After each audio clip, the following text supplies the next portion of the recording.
Boa tarde, meus amigos e associados da DASP. Estamos aqui mais uma vez com o nosso programa Consultor Jurídico ao Vivo, apresentado pelo Dr. José Damasceno Sampaio.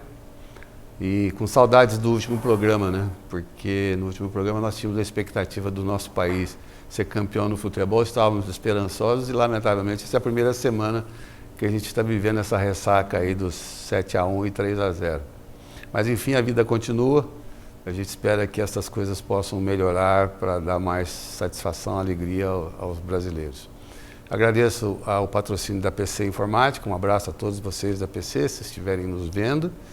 Mais uma vez agradeço então o patrocínio de mais este programa.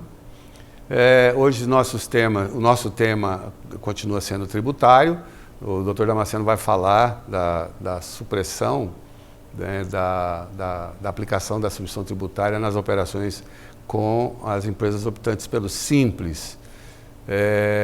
Da última vez que nós falamos sobre isso no último programa, esta coisa estava tramitando. Acho que o Dr. Damasceno tem algumas novidades com relação a isso e eu espero terminar esse programa um pouco mais feliz do que eu terminei o último, que nós terminamos o último, mas enfim, quem vai dizer sobre isso é o professor, né, Dr. Damasceno, que vai falar com vocês agora. Doutor, por favor.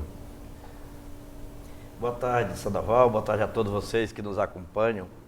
Eu estava vendo aí a abertura do nosso programa, Sandoval, e tem a PC Sistemas, né? Mostrando o crescimento de um empresário quando ele se organiza, quando ele se prepara para o sucesso.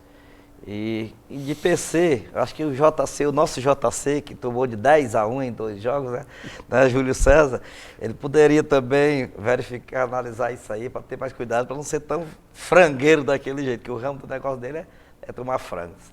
10 gols em 2 partidas é danado.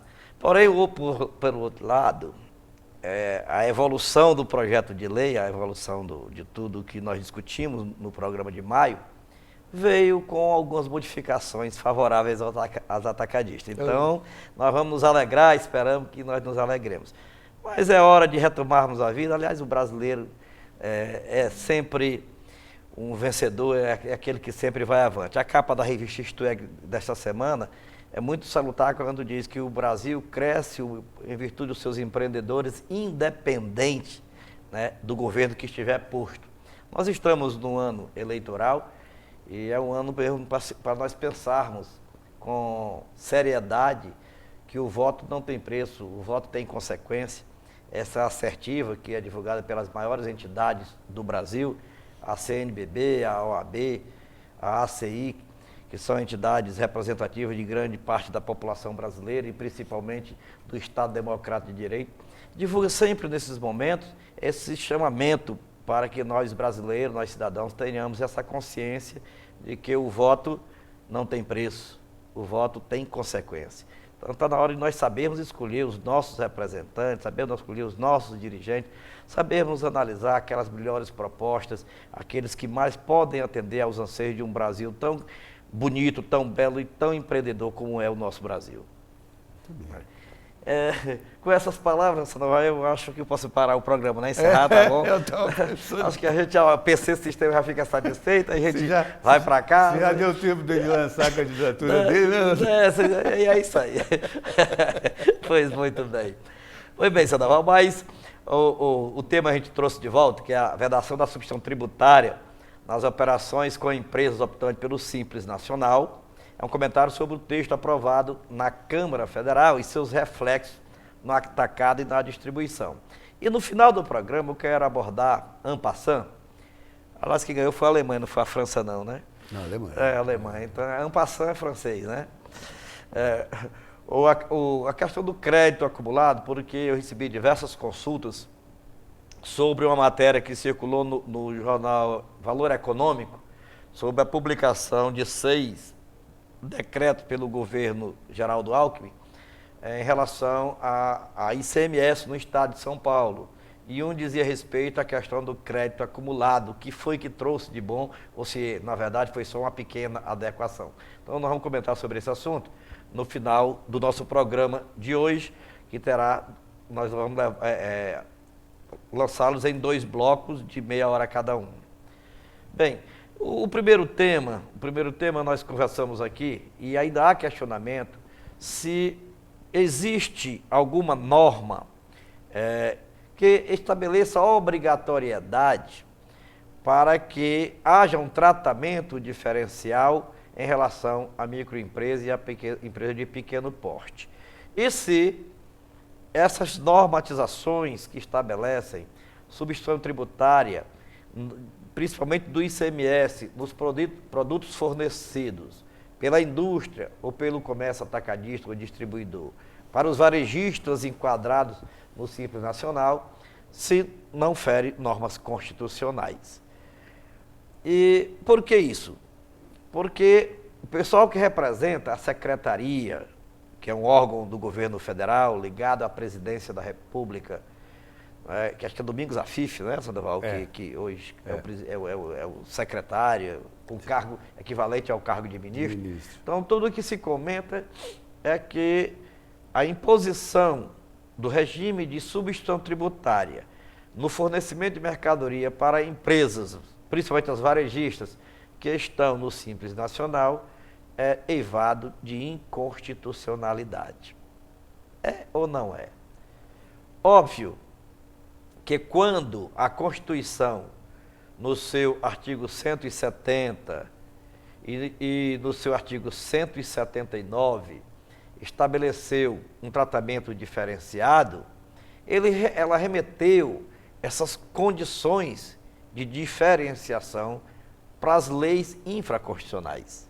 Ela não disse como seria, a Constituição não disse como seria essa proteção. Eu pediria até que nós colocássemos na tela o slide número 3, que tem o primeiro comando constitucional que está aí esculpido no artigo 170, com o seguinte texto: a ordem econômica fundada na valorização do trabalho humano e na livre iniciativa tem por fim assegurar a todos existência digna, conforme os ditames da justiça social, observado os seguintes princípios. E vem diversos princípios. No 9º princípio tem o seguinte: tratamento favorecido para as empresas de pequeno porte constituída sob as leis brasileiras e que tenham sua sede e administração no país. Então já estabeleceu alguns limites. Primeiro, que a empresa tem que ser brasileira e de pequeno porte e que tenha sede e administração no país. Nós não estamos vendo aí, Sandoval, que essa empresa, sendo brasileira, ela possa ou não ter sócio não brasileiro. Não há uma vedação na Constituição, mas nas normas infraconstitucionais tem havido algum trabalho no sentido de se deixar de fora os empreendedores estrangeiros, embora isso não tenha uma sustentação jurídica. No nosso slide número 4, nós colocamos um artigo mais direcionado à matéria que nós estamos abordando, que é exatamente o que dispõe o artigo 179 da Constituição, que diz o seguinte, em resumo: a União, os Estados, o Distrito Federal e os municípios dispensarão, porque assim é impositivo, é dispensarão, não é poderão dispensar, então isso é impositivo. As microempresas e empresas de pequeno porte, tratamento jurídico diferenciado pela simplificação de suas obrigações administrativas, tributárias, previdenciárias e creditícias, ou pela eliminação ou redução destas obrigações, ou seja, em forma de incentivo. Agora, o que nós vemos aí? Que é um tratamento incentivado e diferenciado no que diz respeito às obrigações administrativas, que não tem nada a ver com tributo, tributárias, no que diz respeito aos tributos, previdenciárias, no que diz respeito às obrigações acessórias e aos tributos destinados à manutenção do sistema da Previdência Nacional, e creditícia, que são financiamentos, não são dinheiro para capital de giro, para instalações, para o aprimoramento da mão de obra, dessa forma geral que ela possa melhorar. Ou, inclusive, a eliminação ou redução destas obrigações que são práticas e próprias de todo empreendedor. Então, em forma de incentivo. Vejo também que aí, não se fala como isso acontecerá, porque tudo isso é remetido para a forma da lei. E, com fundamento nessa disposição, o Brasil tenta, há muito tempo, inserir dentro dessa proteção, desse incentivo, as microempresas e empresas de pequeno porte.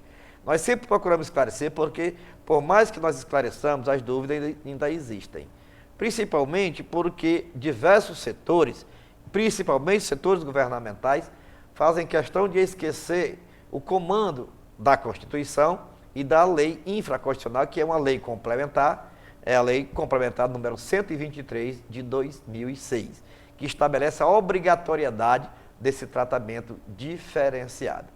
Dentro dessas facetas que nós mencionamos, de obrigações administrativas, de obrigações tributárias, de obrigações, dentro das administrativas, tem as obrigações trabalhistas, nas obrigações dentro das administrativas ainda vem o do fornecimento a órgão público, onde há, nas licitações, uma equiparação ou um empate, chamado empate simbólico, porque no empate simbólico, se a empresa de pequeno porte oferecer um preço superior à empresa de tratamento normal, até 5%, ela é considerado empate técnico, empate hipotético, né, de hipótese. E cabendo ao empresário de pequeno porte, eu digo que esteja ou não no Simples Nacional, porque não é obrigado estar no Simples Nacional. O Simples Nacional é da obrigação tributária, mas você, para ser enquadrado no regime de empresa de pequeno porte ou microempresa, é por questão do faturamento. Hoje tem alguns segmentos empresariais que não podem entrar no Simples Nacional, mas que não deixam de ser microempresa ou empresa de pequeno porte para as outras vantagens, outros incentivos inerentes à própria lei. Então não vamos confundir uma coisa com a outra. E agora, com esse projeto que nós estamos comentando, que é o projeto 221 de 2012, ele não equipara mais, ou não seleciona mais as empresas que podem optar pelo Simples Nacional, pelo seu faturamento, aliás, pela sua atividade. Vai ser simplesmente pela faixa de faturamento. Faturou um valor até... Acho que 300 mil por mês, 3 milhões e 600. 3 milhões e 600 para empresa de pequeno porte, e 360 mil para microempresa. Né? Então, são 360 mil por ano, ele é enquadrado como microempresa. 60 mil ele pode ser enquadrado como microempreendedor individual. Isso. 360 mil ele estará enquadrado como microempresa, e de 361 mil até 3 milhões e 600 mil, ele será enquadrado como empresa de pequeno porte, independente da atividade, porque agora vai ter esta equiparação. O que nós chamamos a atenção, nós comentamos aqui no programa passado, foi a situação do representante comercial, se é negócio ou não, a pessoa jurídica do representante comercial aderir ao Simples Nacional. E eu dizia naquela oportunidade que se for no enquadramento do anexo 5 ou do anexo 6 da Lei Complementar número 123, com as alterações que estão advindo, não é negócio, porque a tributação fica maior. E o que foi aprovado até agora é no anexo 6.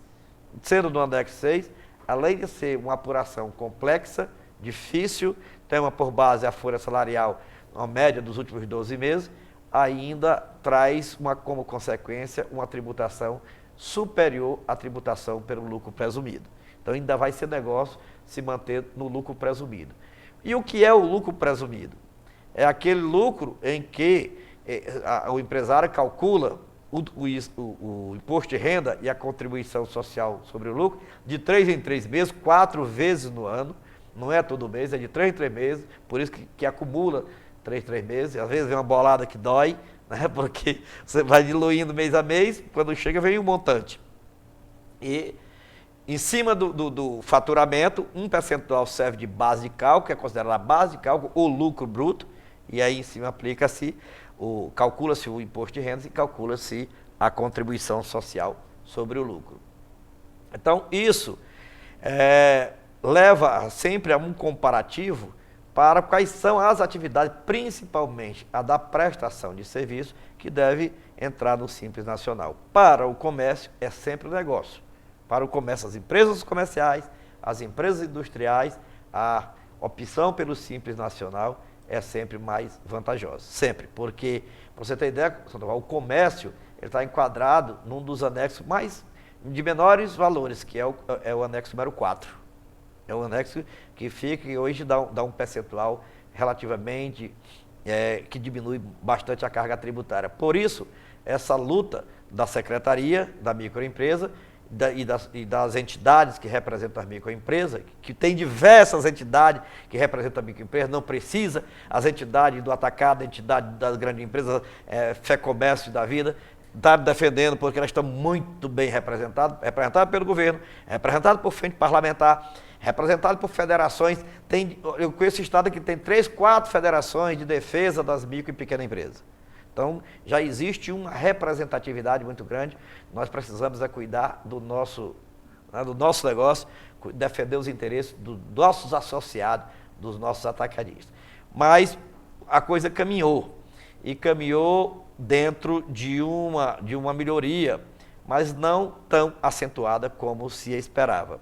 O certo é que com a repercussão de muitas vozes, e em especial do nosso programa aqui, as entidades que representam o setor atacadista se reuniram, abriram o leque de negociações, o leque de conversações e conseguiram até reverter algumas situações que estavam realmente muito ruins para o setor atacadista. As discussões foram levadas a termo em seminários, em debates abertos, com desgastes de posições, mas é melhor do que ficar calado e deixar o trem passar como estava acontecendo. Pelo contrário, nós estávamos dentro do trem sendo levado indevidamente, compondo aquele grupo de passeio com destino a uma coisa totalmente prejudicial ao setor atacadista e distribuidor. Ainda respondendo a questionamento, quem regulamenta, como isso é regulamentado para a sua aplicação? Nós sabemos que as leis no Brasil, elas são normalmente regulamentadas, se a lei é federal, é regulamentada por um decreto federal, do governo federal.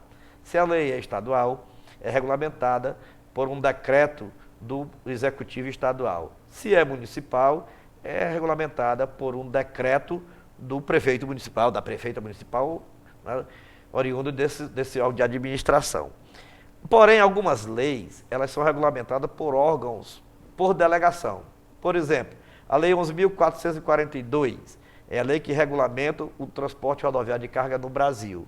A regulamentação dela não é pelo governo federal, foi delegada à ANTT, Agência Nacional dos Transportes Terrestres, que é o órgão regulamentador, né, criado pelo governo por delegação, tem como é que chama? Esse poder de regulamentação. Então, esse regulamento não é feito através de decreto, mas é feito através de resolução. Da mesma forma, a Lei Complementar número 123, que é a Lei Geral da Micro e Pequena Empresa de 2006, ela não é regulamentada por decreto. Ela é regulamentada por resolução do Conselho Geral, né, do Comitê Geral do Simples Nacional. O que é o Comitê Geral do Simples Nacional? É um órgão colegiado previsto na própria lei para regulamentar. Então é ela que cria, que analisa, tem representantes do governo e tem representantes das entidades que defendem os interesses dos microempresários, dos empresários de pequeno porte.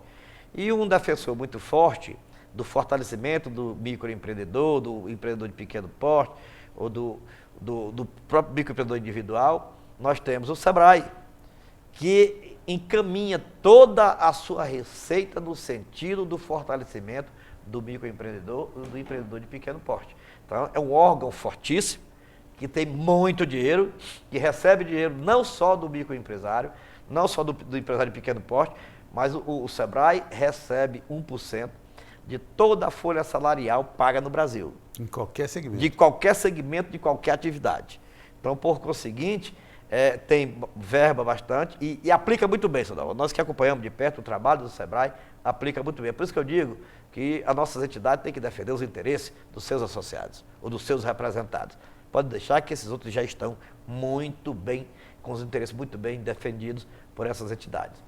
Nós temos então, em resposta à pergunta que eu estava mencionando, a resolução do Comitê Geral do Simples Nacional, número 51, de 2008.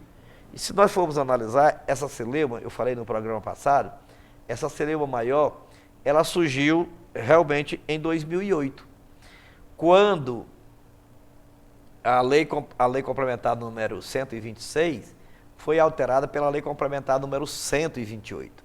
Então, a 128, ela elasteceu o número de empresas no Simples Nacional, foi quando entraram em algumas empresas de prestação de serviço, tais como as pessoas jurídicas ligadas à contabilidade, né, de contabilidade, escritório de contabilidade, entre outros, e expandiu muita coisa no Simples Nacional. E surgiu a celeuma em relação à substituição tributária do ICMS nos fornecimentos de mercadoria para o Simples Nacional. E todos nós que acompanhamos o desenrolar disso tudo, sabemos que no ano de 2008, quase todos os estados brasileiros inseriram quase 100% dos produtos comercializados no Brasil no regime de substituição tributária para o ICMS. Todos os estados foram criando, alguns estados criaram num bolo só, outros foram inserindo por quinais, outros inseriram por produto, e assim eu sei que no final de 2008, início de 2009, primeiro semestre de 2009, quase 100% dos produtos comercializados no Brasil já estavam sob o regime de substituição tributária. Por que isso? Foi a solução que os estados encontraram, fundados no artigo da Lei Complementar número 128, que alterou a 123, que dava ao Estado o direito de exigir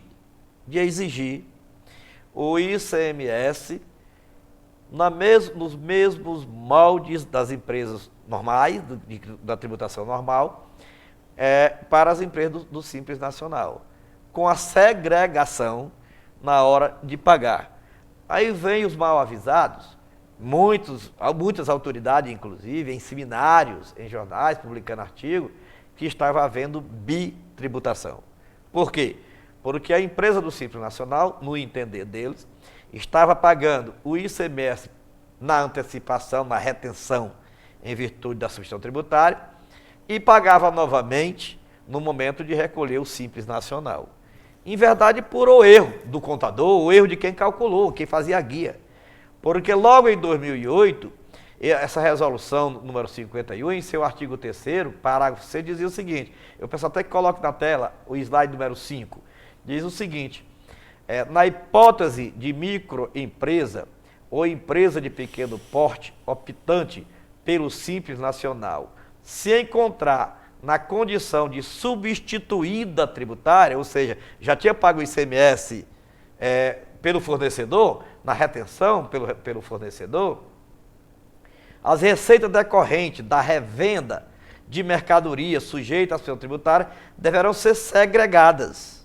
Ou seja, tudo que ele vendeu, que esse empresário vendeu, que já tinha sofrido a retenção pelo regime de substituição tributária, ele tinha que segregar do cálculo do Simples Nacional. Tirar fora. E como tira fora isso, Damasceno?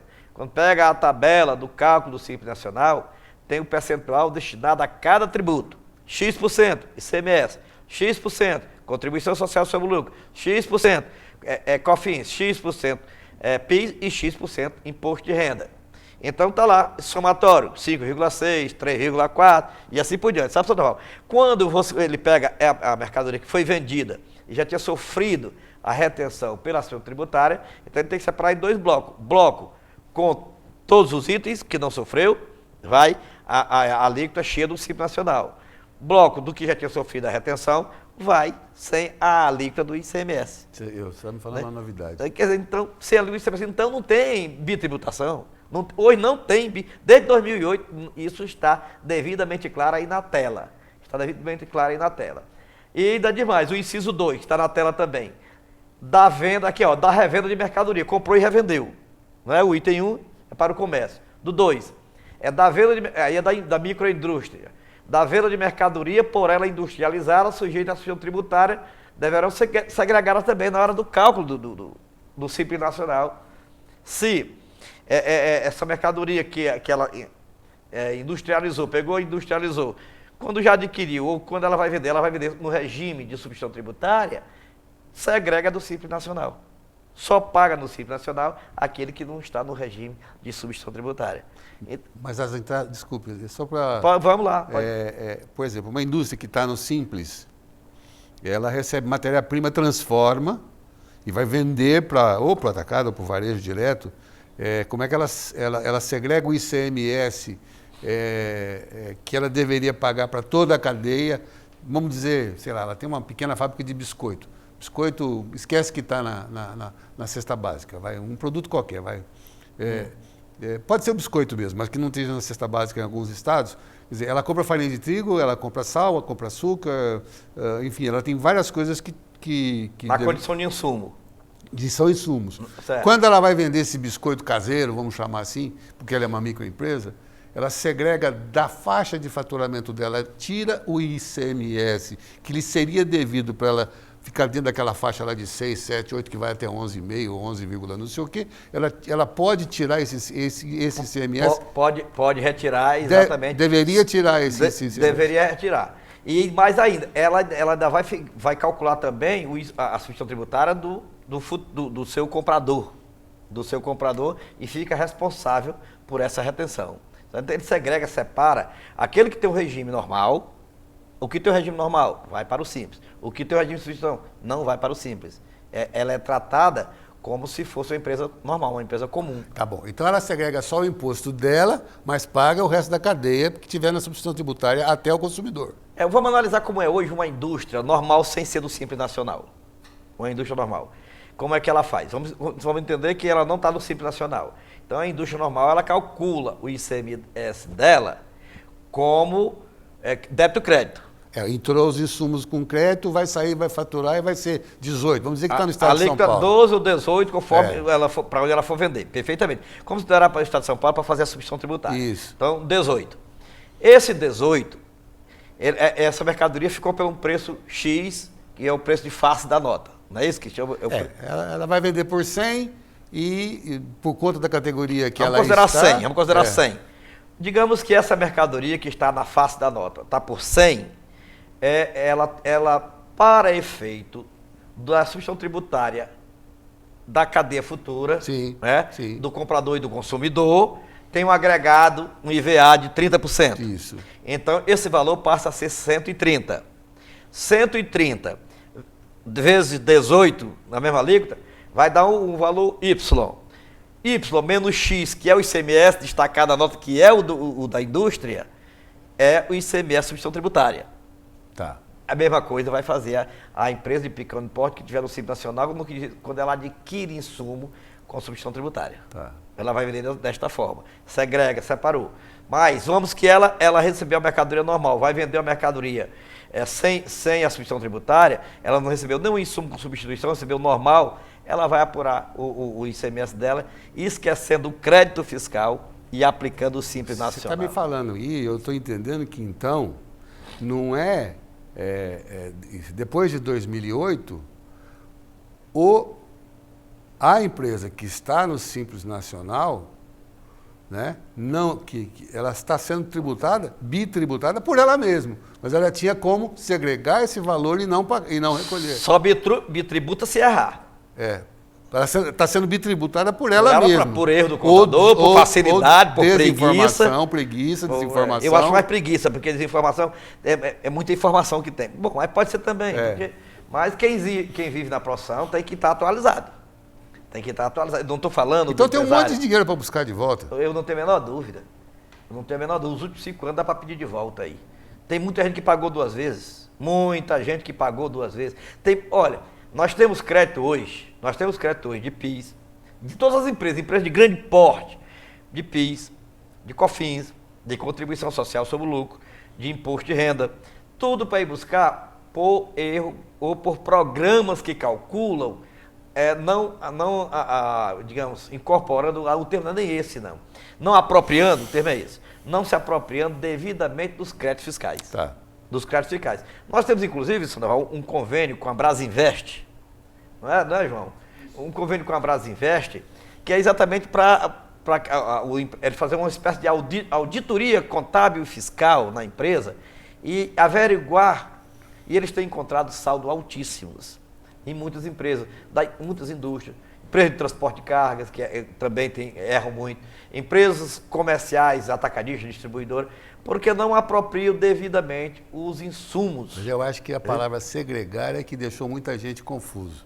Se tivesse sido substituída por uma outra coisa que signifique tire da conta... Seja uma linguagem mais comum, né? Isso, o segregar não sei o que, isso vai assim mesmo que tá bom, estou pagando só 8%, 9%, 10%. Deverão ser segregadas. Aí parece aquela oração, né? Tem uma oração, né? Degradado, filhos de Eva, a voz suspirando, gemendo e chorando, nesse vale de lágrimas. Mas eu acho que salve rainha, né? Se tivesse substituído essa palavra, doutor, tenho a impressão que o entendimento seria um pouco mais amplo. Tinha ficado mais fácil, né? Pois é. Então, eu acho que Inês aqui, no caso, não está morta.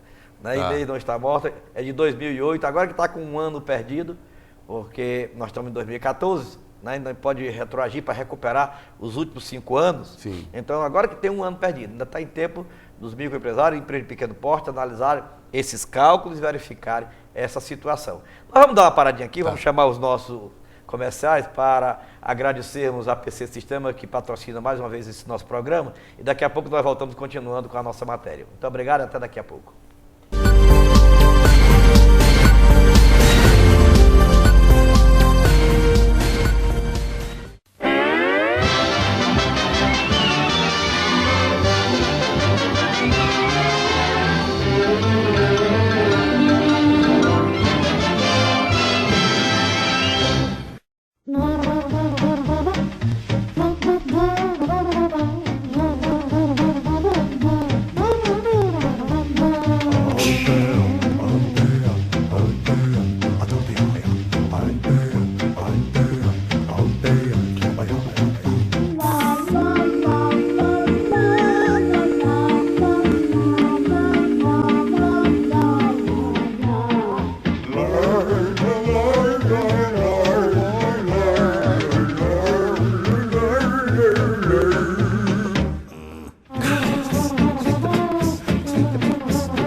Uau!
Agora... voltou em mim, Sandoval, mas... Não, mande. Voltou em mim, é para provar que é ao vivo, viu?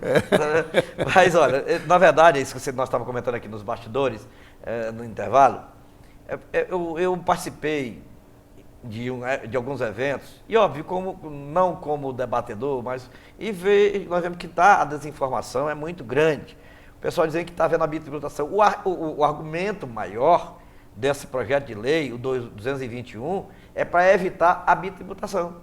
Não é para evitar a bitributação, é para evitar para atender ao comando constitucional do tratamento incentivado, do tratamento diferenciado. Sim, então, a lei poderia estar atingindo neste desiderato, porque está tributando a microempresa tal qual tributa as demais empresas normais, que apuram pelo débito e crédito. Então não é para ser assim, e vem sendo assim. É inconstitucional? Não é inconstitucional, porque o comando constitucional remete para a lei infra, e a lei infra autoriza, conforme nós mostramos no artigo anterior. E o Estado de São Paulo, Sandoval, ele não ia deixar de lado, né? Então pegou essa matéria, esse artigozinho, e regulamentou no seu decreto 54.650 de 2009, óbvio, através de alteração inserida já em 2008, aliás, em 2009, e com esse decreto, ele alterou também, o governo estadual alterou o regulamento, que é de 1989, né? O regulamento aliás, o regulamento é de 2000. A lei paulista que é de 1989. Em março de 89 que entrou em vigor o novo regime de tributação no Brasil e surgiu o ICMS. Mas olha, o parágrafo 2º do artigo 268 do decreto 54.650 de 2009, ele incorpora a resolução do Comitê Geral do Simples Nacional, número 61, também de 2009, e diz o seguinte: como proceder para calcular. Quem preste bem atenção, como está certinho dele aqui, ó. Na hipótese, como calcular o ICMS nessas empresas. Na hipótese, eu pediria até que colocasse o slide número 6 da tela. Na hipótese de o sujeito passivo, por substituição tributária, está sujeito às normas do Simples Nacional, 1. O valor do imposto a ser recolhido a título de sujeição passiva por substituição tributária é a diferença entre o valor do imposto calculado mediante a aplicação da alíquota interna sobre a base de cálculo prevista para a operação ou prestação sujeita à substituição tributária e o valor resultante da aplicação da alíquota interna ou interestadual, conforme o caso, sobre o valor da operação ou prestação própria do remetente. Então, a própria do remetente, ou seja, é o valor que tem na nota acrescido do seguro e do frete. E o de dentro? É um valor atribuído, que é aquele valor da aquisição mais o IVA. Com outras palavras, quer dizer, está muito confuso aí, né? Mas é bem simples o entendimento. Ou seja, traduzindo, igual de mais empresa. Você pega, qual é o imposto a recolher do possuidor tributário? É o valor da base de cálculo encontrada pela aplicação do IVA em cima do valor de aquisição, aplicada a alíquota interna para a mercadoria, se é 18 é 18, se é 25 é 25, menos o crédito fiscal da aquisição. Então não tem dúvida? Não tem. Ou seja, é o tratamento hoje aplicado pela empresa que está no regime normal. Me permita uma parte, doutor. Pois não. Eu estou um pouco confuso e aqui não quero levantar absolutamente nenhuma suspeita com relação à capacidade, à autoridade, né? Mas eu vejo um secretário de Estado equiparado com cargo equiparado a ministro de Estado, que é o nosso vice-governador Guilherme Afif Domingos, fazer uma defesa disso e sem se preocupar de que forma que isso está estabelecido, defender que está tendo bitributação. E então eu estou um pouco pasmo, porque se for verdade isso, diabos, está lá na resolução que você pode segregar esse valor, e ele não viu isso e está defendendo que está tendo bitributação, um senhor que é político, que foi presidente da Federação do Comércio, presidente da Associação Comercial, vice-governador, candidato a presidente da República, deveria ter uma assessoria para dizer, olha, não fala isso que você está defendendo uma coisa que não faz sentido. Faz sentido a você, doutor Damasceno, no que eu estou falando? Com certeza, e eu já ouvi isso da boca de ministro, já vi isso da boca de senador, já ouvi isso da boca de deputado federal. O seu discurso, eu colacionei diversos recortes de jornal e guardei com as declarações sobre essa questão, porque nós estamos concluindo e paramos o livro, a terceira edição do nosso Instituição Tributária no ICMS, aqui para o Estado de São Paulo, enquanto resolve essa questão, porque eu não quero sair com o livro em seguida já sair, não é? Então nós estamos esperando que a lei seja publicada. Eu estou comentando sobre isso e colocando recorte de jornal de depoimento de algumas autoridades do setor que devia conhecer exatamente isso. Mas eu acredito, Sandoval, que é intencional. Eu penso que seja intencional para convencimento, porque a maioria não lê, a maioria não busca saber. E muitas autoridades, eu acho que falam isso para convencer os seus pares a aprovar. Porque se chegar com um discurso desse, lá na Câmara Federal, no plenário da Câmara Federal, onde 90% não entende de tributo, ou mais um pouquinho, não entende de tributo. Basta que se diga que os que entendiam se destacam sempre. Por exemplo, Rauli, nós contamos a dedo os que se destacam no Congresso Nacional em se tratando de matéria tributária. Né? Nós temos alguém que se destaca em matéria previdenciária. Nós temos, mas em matéria tributária, nós não temos quase ninguém. Mabel e Rauli, que a gente conhece. Conta dedo. Mabel, Rauli, porque é empresário do setor próprio dele, e o Rauli, que foi secretário da Fazenda foi secretário do Paraná. da Fazenda há muito tempo. Aí a gente não ouve outros, não vê falar. Então, eles são desavisados. E lhe digo mais ainda, especialista em direito tributário no Brasil se conta a dedo. Profissional, advogado, jurista, se conta a dedo. Porque é uma matéria muito complexa, é muito mais fácil você ir para o lado do mais simples. Qual é o mais simples aqui? Mais simples é o seguinte, faturou X por mês? Faturou.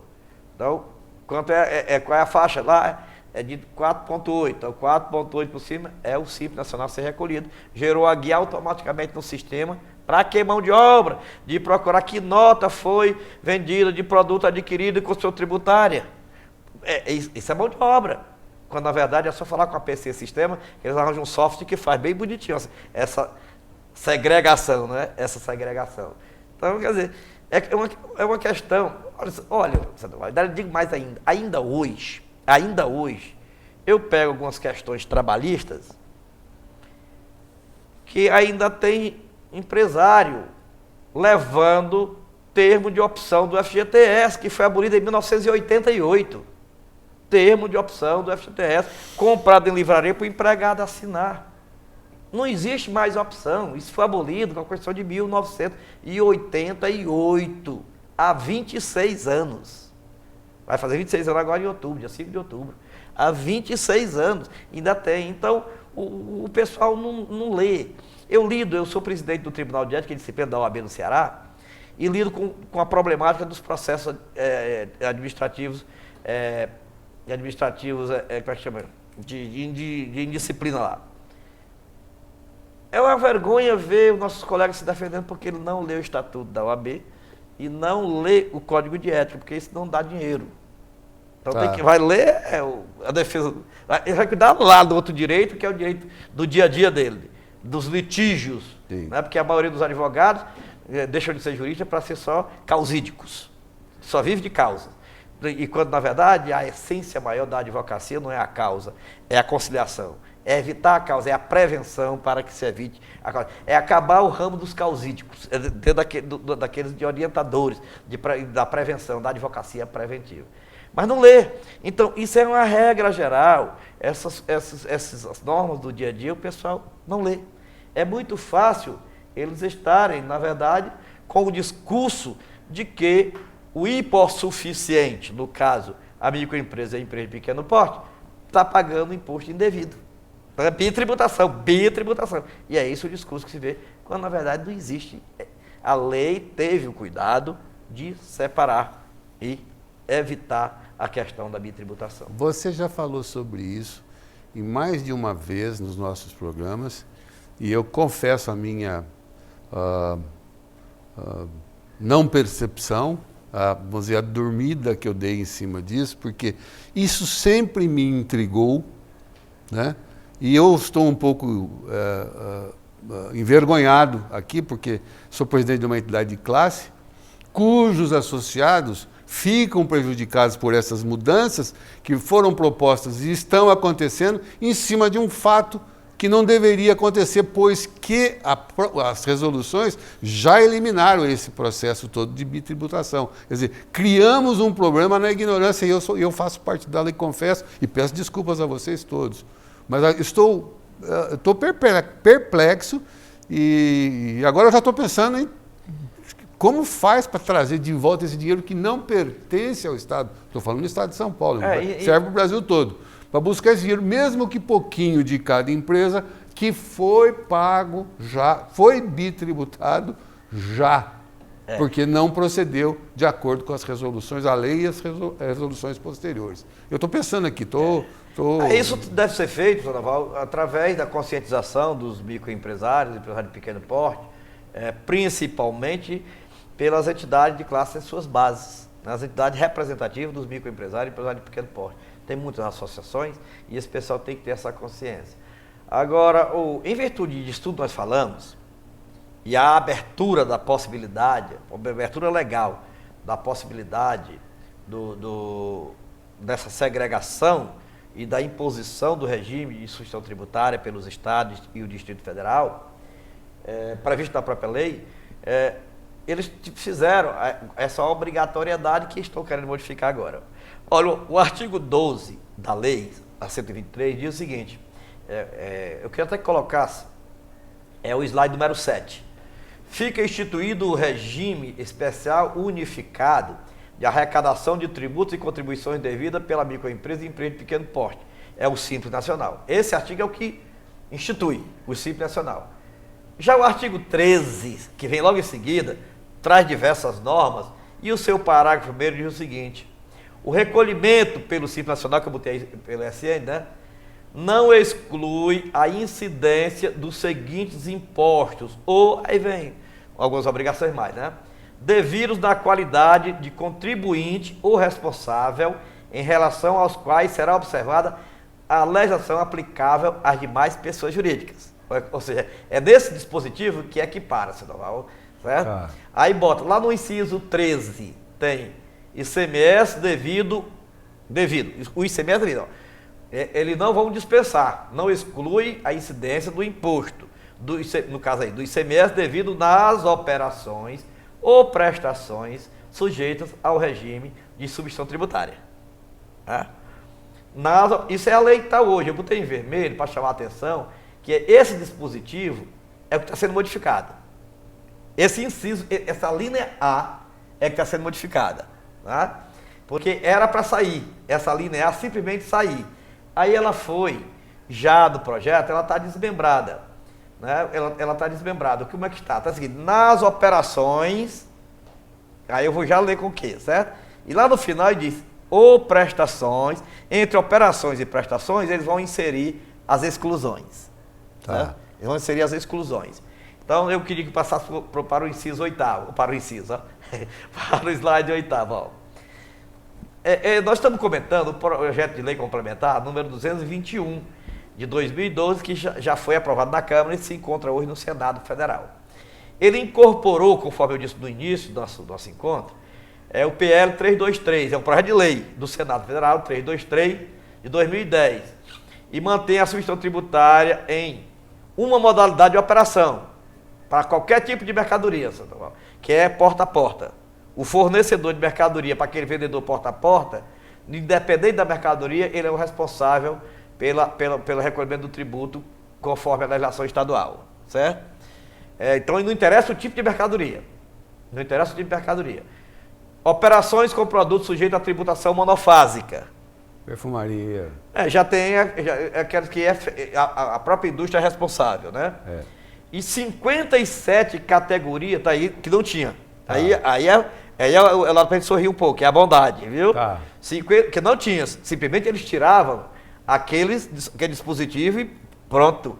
Você não ficava mais podendo exigir o ICMS por substituição tributária. Acabava a substituição tributária nos regimes do Simples Nacional. 57 categorias de produto com regime de antecipação do imposto com encerramento de tributação. Ó, regime de antecipação pela substituição tributária com encerramento da cadeia de tributação. Ou seja, você vai pagar pelo varejista e pelo consumidor na aquisição pelo varejista, do atacadista ou do atacadista, quando o atacadista adquire do fornecedor ou importa a mercadoria.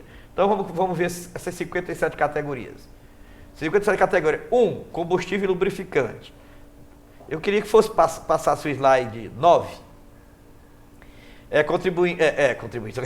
Combustível e lubrificante. 2. Energia elétrica. 3. Cigarro e outros produtos derivados do fumo. 4. Bebidas.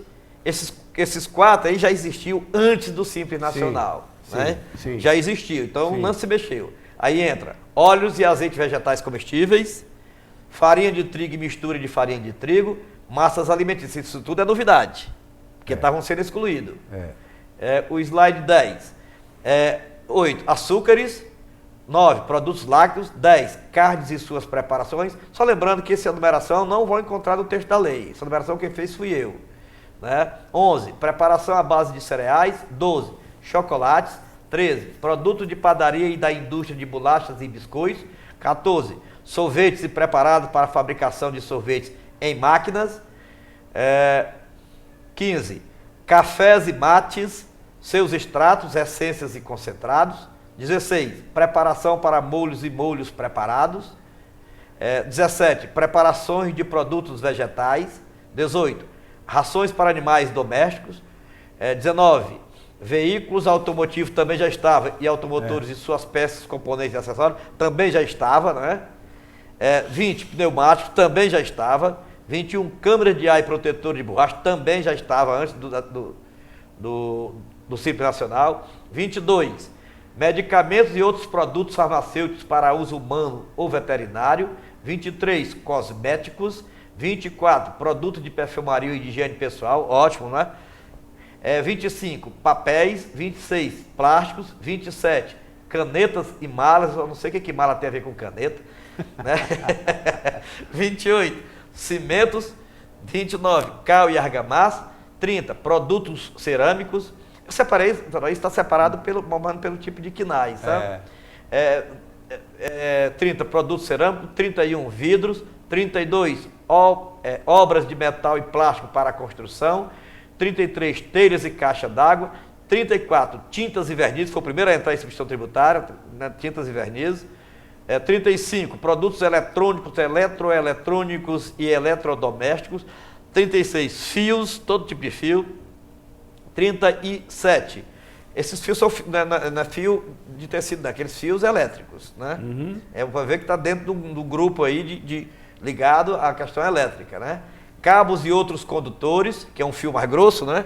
Sim. 38, transformadores elétricos e reatores. 39, disjuntores. 40, interruptores e tomadas. 41, isoladores. 42, para-raios e lâmpadas. 43, máquinas e aparelhos de ar-condicionado. 44, centrifugadores de uso doméstico. 45, aparelhos e instrumentos de pesagem de uso doméstico. 46, extintores. 47, aparelhos ou máquinas de barbear. 40 e... Vocês estão vendo aí que não tem as lâminas, né? 48, máquina de cortar o cabelo ou de tosquiar. Você está vendo que a lâmina está fora da ação tributária, né? Não entra. 49, aparelho de depilar com motor elétrico incorporado. 50, aquecedores elétricos de água para uso doméstico e termômetros. 51, ferramentas. 52, álcool etílico, é aquele bebê, é? 50, álcool etílico, acho que é que está dando, né? Ninguém bebe álcool, né? 53, sabões em pó e líquidos para roupa. Então, o sabão em barra não pode entrar na substituição tributária, o sabão em barra. Detergentes. 55, alvejantes. E, por fim, as esponjas e as palhas de aço e amaciante de roupa. 57 grupos aí, né? Bom, quem não tinha nada, né, Sandoval? Agora tem pelo menos isso aí para a gente almoçar. É bastante. Não é bastante? É bastante. Já melhora. Nós estamos vendo aí que não entrou nenhum produto da cesta básica, que já tem um certo tratamento diferenciado, mas pode ser por substituição tributária. A base de cálculo é um pouco diferenciada, mas não entrou nenhum produto da cesta básica. Então, essa aqui são os 42 produtos que foram aprovados pelo Senado Federal e incorporado mais 15 pela Câmara Federal. Por conseguinte, eu acho que o Senado vai aprovar, né? Porque só aumentou 15 produtos aqui, só aumentaram 15 na Câmara Federal. O Senado já tinha aprovado, através daquele outro decreto, o 42 dessa relação que eu fiz aqui, né? Então, e por fim, Sandoval, eu vejo o seguinte, que o problema para o atacado reduziu um pouco, mas continua com a burocracia, com o desfazimento da apuração da ST nos demais produtos, continua com o aumento do crédito fiscal a ser ressarcido, porque a consequência é gerar o crédito acumulado, que é burocrático demais, o aumento do desencaixe financeiro dos atacadistas, porque vão ter que comprar mercadoria pagando imposto antecipado para depois pegar de volta, então, ou seja, vão antecipar imposto indevidamente, e obviamente o aumento de custo continua. Reduz tudo isso em virtude dessa amplitude que foi dada na legislação. Mas eu falei no último programa que, quando você me questionou, Sandoval, que Inês era morta. Foi. E nós vimos que ainda conseguiram ressuscitar parte, a família da Inês todinha. Ainda conseguiram ressuscitar muitos viúvos, né? Pois é. E ainda é possível, porque enquanto a coisa estava caminhando, vamos socorrer os hipossuficientes, vamos socorrer o microempresário, vamos socorrer e vamos fazer isso aqui e vamos trazer uma celeuma para quem quiser que se vire, quem tem dinheiro que se vire, quem tem estrutura que se vire. Quando na realidade não há necessidade disso tudo. Por que não há necessidade? Porque a empresa de pequeno porte, a microempresa, que já paga o ICMS na origem, basta ter o cuidado de segregar a receita para não pagar outra vez, e não está pagando isso porque já vem incorporado ao preço de aquisição. Na maioria das vezes, e eu sei muito bem, porque eu ministrei palestra desde a época que começou essa implantação, quando isso aconteceu, os atacadistas não repassaram o custo que aumentou, não repassaram, aguentaram. Eu sei disso, lá no Ceará foi implantado o regime de carga líquida para a ação tributária. Eu mesmo elaborei uma revistinha, tipo a revistinha da Mônica, para a JG Distribuidora, que é a empresa do presidente da ABAD, e ele, num diálogo entre o representante da JG Distribuidora e o varejista adquirindo, e dizendo, não vai aumentar o preço, o senhor não vai mais pagar ICMS, não tem mais ICMS para pagar, porque a JG está pagando pelo CIUS. Não, mas o fisco não vai perdoar, ele vem atrás de mim, isso não vem porque a JG está pagando pelo CIUS. O atacadista está pagando, o distribuidor está pagando. Então eles já incorporaram isso na cultura, porque são bastante tempo. Agora vai revigorar tudo isso para trazer burocracia novamente. Talvez agora sim provoque a bitributação. Talvez provoque a bitributação. Por que vai provocar a bitributação? Eu lhe digo, lá no estado do Ceará, eu tenho um exemplo que os estados tomam, mas esse é claro, está na lei. Está lá no decreto, na lei de 2008, que foi quando entrou em vigor lá, e no regulamento, um dispositivo diz, quando o atacadista, substituto tributário, vender a mercadoria para outra unidade da federação, deve emitir a nota destacando o ICMS, só para efeito de crédito do adquirente. Aí diz mais, o disposto no artigo X, né, não dará direito a crédito ou a ressarcimento ao atacadista. Aí vamos entender agora. O atacadista, lá do Ceará, nesse exemplo, recebeu a mercadoria de São Paulo com 7%. Vendeu dentro do estado do Ceará, pela situação tributária, não vou agregar nada, só pela diferença de alíquota, por 17%, lá não tem 18%, 17% e 27,5%. Lá não tinha o Quercia. Lá não tinha o Quercia, mas tinha um pior, que botou 2,5% para fome, para pobreza e nunca tirou. Fundo de pobreza lá, sabe? Aí, veja bem, aí ele paga, não vou agregar nada, só para poder ficar fácil, ele paga 10%, perfeito? Tá. Ele vai pagar 17%, adquiriu com 7% de crédito, então paga 10%. Vende para o estado do Piauí. A alíquota do Ceará para o Piauí é de 12%. 12 menos 7, deveria pagar 5%. Mas ele pagou 10%. Perdeu 5%. E a lei está dizendo que não tem ressarcimento. Aí é bitributação.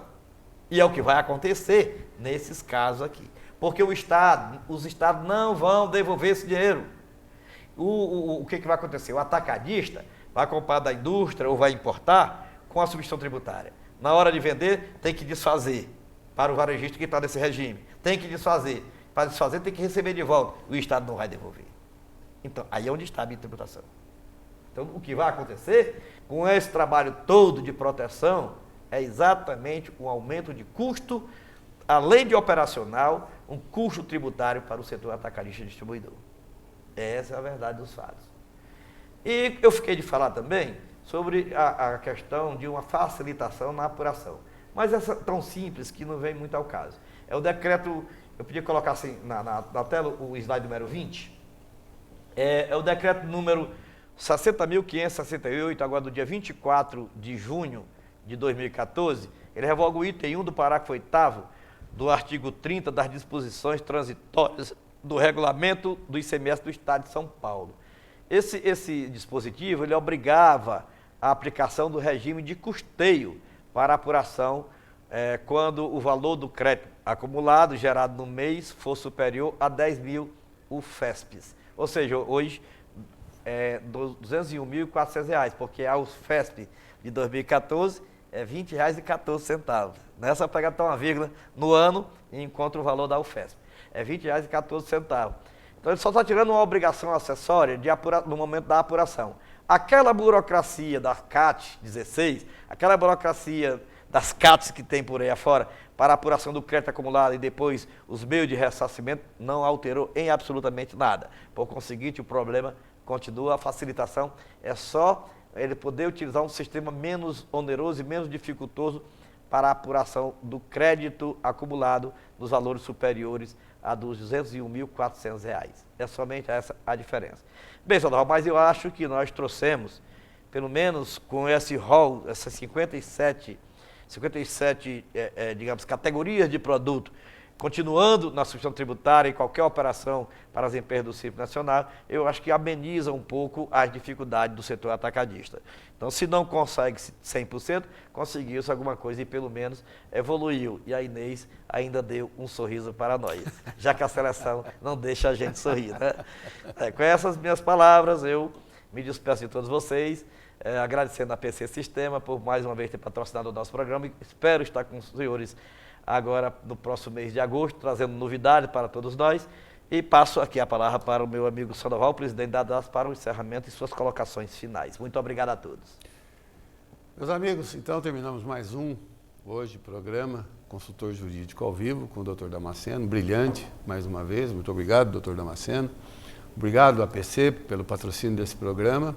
E como vocês viram, botaram aqui um monte de pulguinhas na nossa orelha para a gente pensar. Essas 57 categorias, obviamente, não abrange um número pequeno. Bastante produtos estão dentro dessas categorias. Mas, enquanto o Dr. Damasceno falava, eu vi vários que não estão aí, que vai obrigar o desfazimento da substituição tributária e fazer outra nota e gerar crédito. Então, todos esses processos que o Dr. Damasceno falou.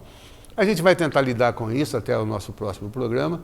No mês que vem, do dia 4 ao dia 7 de agosto, nós vamos ter a Convenção Nacional da ABAD, a gente vai continuar discutindo esses processos todos lá. Cada estado tem uma coisa, um interesse, uma verdade a respeito de tudo isso. E o estado de São Paulo, pelo jeito, né, está recebendo um pouco mais de ICMS do que deveria, o que teria direito de receber das empresas optantes pelo Simples Nacional, justamente pelo motivo do que nós debatemos aqui hoje, que o Dr. Damasceno explicou muito bem. Eu espero que até lá a gente possa conversar mais um pouco, que no nosso próximo programa a gente traga de alguma forma alguns caminhos aí. Primeiro para os atacadistas, que é o nosso negócio, que é a nossa premissa, que é a quem a gente se associa e defende os interesses, e ver o que vai resultar dessa relação dos impostos que serão agora modificados, das categorias que não estão nesta lista de 57 categorias que o Dr. Damasceno citou, e a gente talvez no próximo programa a gente já tenha alguma coisa encaminhada aí para poder melhorar o entendimento disso. E mais uma vez peço desculpas por não ter entendido essa resolução de 2008, e que talvez isso, se mais pessoas tivessem prestado atenção, inclusive eu, a gente talvez não teria chegado a esta posição aí do secretário para as micro e pequenas empresas e o Congresso ter feito tudo isso. Não sei quanto força a gente teria nisso, mas eu realmente saio um pouco aborrecido com a minha própria ignorância e de não ter prestado atenção nisso e ter defendido isso há mais tempo. Muito obrigado a vocês todos. Até o próximo programa. Fiquem com Deus. Até mais.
Scabba-dooby-dooby-dooby, we back, a scoop, baba-dooby,